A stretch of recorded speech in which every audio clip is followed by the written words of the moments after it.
Қайырлы күн! Бүгін сіздермен кез келген тағаммен үйлесетін чимчи салатын әзірлейтін боламыз.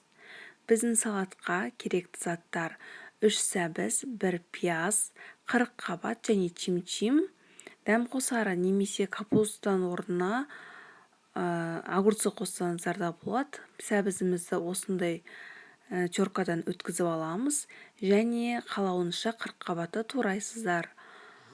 Пиязымызды ұсақтап турап, 10 қасық майға қызартып қуырып аламыз, яғни бір 5 минуттай қуырамыз.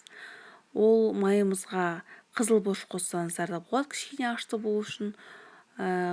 Пиязымызды салатымызға қосамыз.